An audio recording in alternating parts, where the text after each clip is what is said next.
From unboxing to setup, collision test to curb jumping, we brought you several videos of the Strutt EV1 and how it performs outdoors, and of course all of its nice features. But today, Chris is going to show you how to fine-tune the settings. I can see. Let's go over the Strutt EV1 controls. So this is all touchscreen. This video is just to show you the Strutt EV1, what it can do, all the stuff. This is your standard like home screen right here, okay? So if you want to get into your time, or time was already right there. Your Wi-Fi is there, your battery's there, your speed's here. You're in manual mode right here. I'm going to show you all this. So this gives you a little bit more. Slope 0. Let's come here and swipe up. This is going to have a bunch of other things you can do. So what's cool about this chair, you can do a lot of changes internally, but let's go back to here, okay? So manual mode, full control of the chair. You have speed 1, speed 2, 3, 4, and sport mode. Sport's up to 8 miles per hour. It's the aggressive mode. It's made for outside.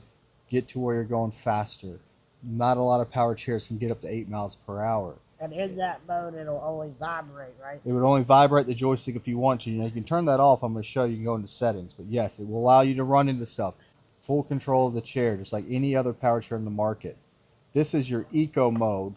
So you can activate that by turning it on. And it's just going to allow you to still be in here, but turn even more of the electronics off to help you, I think, for longer journeys. If you want to talk to it, you would hold this as long as you're on Wi-Fi, like take me to the fridge, take me wherever. Or you can say, if you're at the fridge, you can mark it. But we don't want to do this right now. Right here is live view unavailable instance is turned off. So I turned that off to help with the battery life, but I want to turn it back on, right? So I'm back on. Here is your map. There's your little home thing. Up here you have all your speeds, all your information up there too. It's your place. You can click on here, or you can click here, and then you can pick where you want to go. Now we don't have anything really set up here besides this, but now I think you can add 3 different places, like your house, place you shop, wherever, and you can make your own waypoints in there, and then you can change it. Like, so create a map. I'll put store today. Create. So see how I have bed? This needs to be deleted. I'll come back and delete that. That's how you switch between them. Now I need to get this really kind of operating to get the full sensors, but we're just really talking about the screen settings right now. So there's your home page. Scroll up. So live view, range, rear view, joystick lock. So if I wanted to lock this, I can lock the joystick. I can unlock the joystick. That's for transferring. Information about your units all right here. It's all in here. Settings. So general settings, power management, auto sleep. You can change it to not go into auto sleep. So what auto sleep would be if I'm here talking to you and it would just automatically go to sleep. So you don't have to reboot itself back up. I can make that 5 minutes to 30 minutes to 60 minutes. In other words, when you power this chair all the way off, it's got a boot mode, so you got to go through the boot process. Yep, it's got to reboot back up, so you really want it to boot back up like a computer would. So it takes a little bit of time to boot up, about 30 seconds, and the speed will get better and better down the road. Now, there's a lot of software updates that Strutt's going to give you for free to improve the chair, to add new things like follow mode, ramp mode, a lot of other stuff that they come out with. There's a big roadmap, and they're always working on stuff. So eventually one day, maybe it goes right into Copilot to where you're not regular manual mode. So there's a lot of stuff coming with this chair. Over time, it's going to get better and better. If you bought one today, like everyone else is doing, they're able to do a software update to where it gets better. They add extra little features. It's really cool. And they also give you 3D printing files. So if you have a 3D printer or a 3D printing shop nearby you, you have the files you can send to them. They'll make it for you for the accessories. So there's a lot of accessories they're making for this unit. So that's your power management. So for example, if you want to auto turn off, you don't have to have it do that. You can just turn it off to where it doesn't go into sleep mode, or it won't power turn off. So everything's push. So I want it to turn off in 4 hours or an hour, whatever. I can just, without touching it, it'll automatically turn itself off. So we'll just say turn itself off in 2 hours, go to sleep in 5 minutes. For you, if you're all day, I would say you don't want it to turn itself off. Put it at 6 hours or turn that feature off.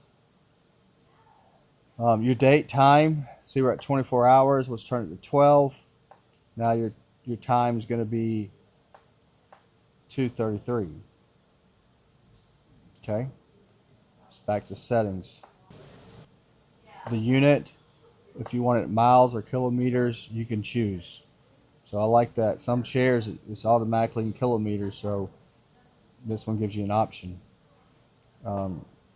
Connections is going to be your phone connection on the Wi-Fi or your Wi-Fi at your house. You don't have to use Wi-Fi. That's only if you want to use the AI or do software updates. Sound and vibrations is pretty cool. So the horn's not very loud, but it is there. But you can turn this down by just the plus or the minus or the plus, or you can click on it and move it around. Notification volume, so when you have the AI going or whatever it might be, you can have that turned up, turned down. So it's nice for people that are hearing impaired. You can turn it up hot, louder, or someone with visual problems, you can turn it up louder so that they can hear it. Your AI assistant volumes can be changed. Your joystick vibration, if you don't want that vibration in manual mode, if like you're going to hit something, you can turn it completely off by just clicking that, or you can turn it up to be more harder on you. So if you're getting close to something, it vibrates if you're in standard manual mode. Display and camera. Display brightness, you can turn it down or up. You can turn this auto brightness on, so it's going to adjust, I guess, to the time in the settings. I don't know if it's letting me do it, but I think you can do that, or maybe that's coming. But you can change the brightness right here, just like you could in your car or your phone. Oh, lights. You have daylight, daytime running light. So these lights are always on. Are they on? See them on? Yeah, it's on. So they can always be on daylight. Or you can turn that off to where they're not on. But then you can change your brightness right here. So that's cool. You can change your lights. Rear view camera, you want it to be on, or you don't want to use it at all, just turn it off, but you probably want it on because that's really cool. Quad drive. Okay, drive settings. This is neat because a lot of these chairs you got to use programmers and they don't give you options to program. So now in your drive settings, you can change your acceleration speed. So that's how fast it goes forward, takes off, and your sensitivity on your turning. So that changes it right here. All that's in here, which is really neat that you can do that. So for first time users, turn it down, everything down, and if they get better, they can turn it up, but you don't have to go somewhere to program. You can do it all through the display.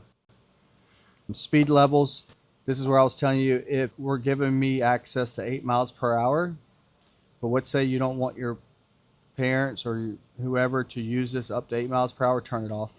Now they can only go to 4 or 5 miles per hour. They can't go to sport mode. This is your calibration. If the chair's veering one way or the other, you can just calibrate it. Each motor will just be calibrated. So that's where that's at. Again, there's so much you can do in here.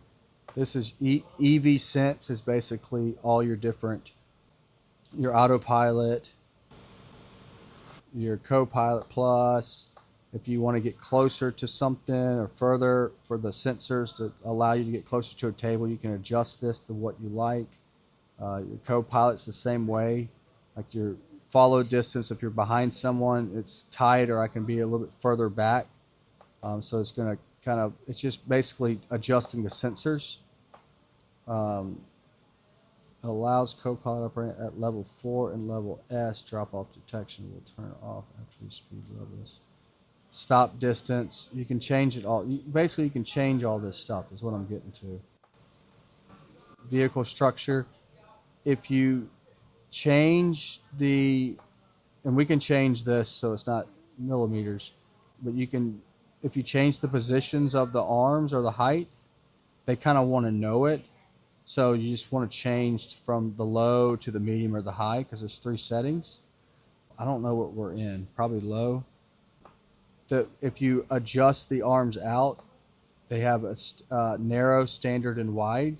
So you would just change that in your, if you happen to do this, and you're only going to probably do this one time. You just come in here and change that stuff. Vehicle clearance. I don't know what this is, but so I'm learning something all the time too. Again, back to general collision alert. So if you hit something, I guess it tells you. Advanced settings, let's get into that. Seat, hands free. So they do have a autopilot. It's the hands free. It's like cruise control. We can turn it on if we turn on that. Seat unoccupied, so you want this to operate with someone in the seat, but maybe you don't want to operate with someone in the seat. So like if you wanted to move it with the joystick, it will go because there's a little sensor in here, or maybe using the app and no one's in the chair. So when armrest is lifted, auto joystick lock. So this is cool. So like if I'm gonna bring this armrest back, it locks automatically.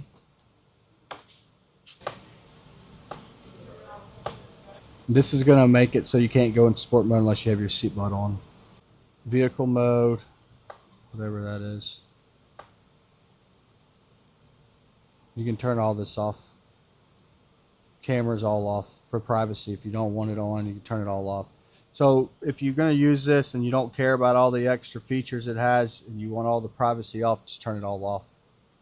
But then you can't use the backup camera, the AI assistant, the front cameras, all that. So at least they're giving you that option.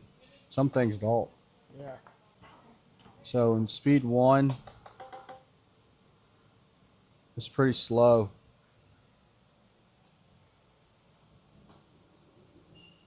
See how slow it moves? And that's with acceleration and sensitivity in the middle. Then I go to speed level 2, it speeds it up a little bit more. Not too fast. Let me see how fast it goes in speed 1, which some chairs in speed 1 are still too fast. So speed 1 right now, I'm at 0.8 miles per hour, 0.9. My turn's down to 0.3. Okay. So I go to speed 2. I'm at 1.5 miles per hour, 1.6. My speed's very smooth on the turning. Speed 3. Turning's about 1. I'm getting it up to about 2.5. Speed 4 should be up to 3. 3.5. And then sport mode. Watch this.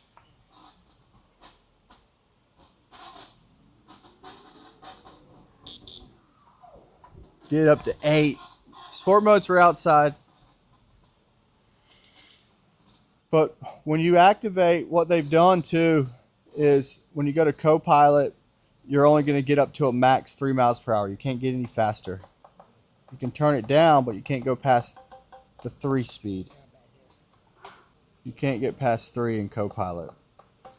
And again, co-pilot is if I'm going to go straight, like let's put something in front of me. See, like co-pilot, see how it just stopped right here and didn't go anywhere? That's what co-pilot does. Now co-pilot plus, activate it. Say I'm going down the hallway or a person's there and I was holding the joystick forward.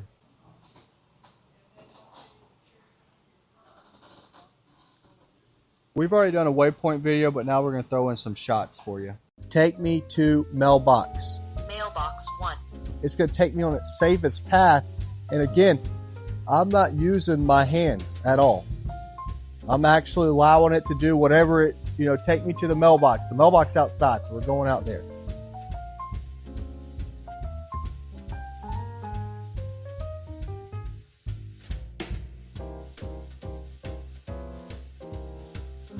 I took this route earlier.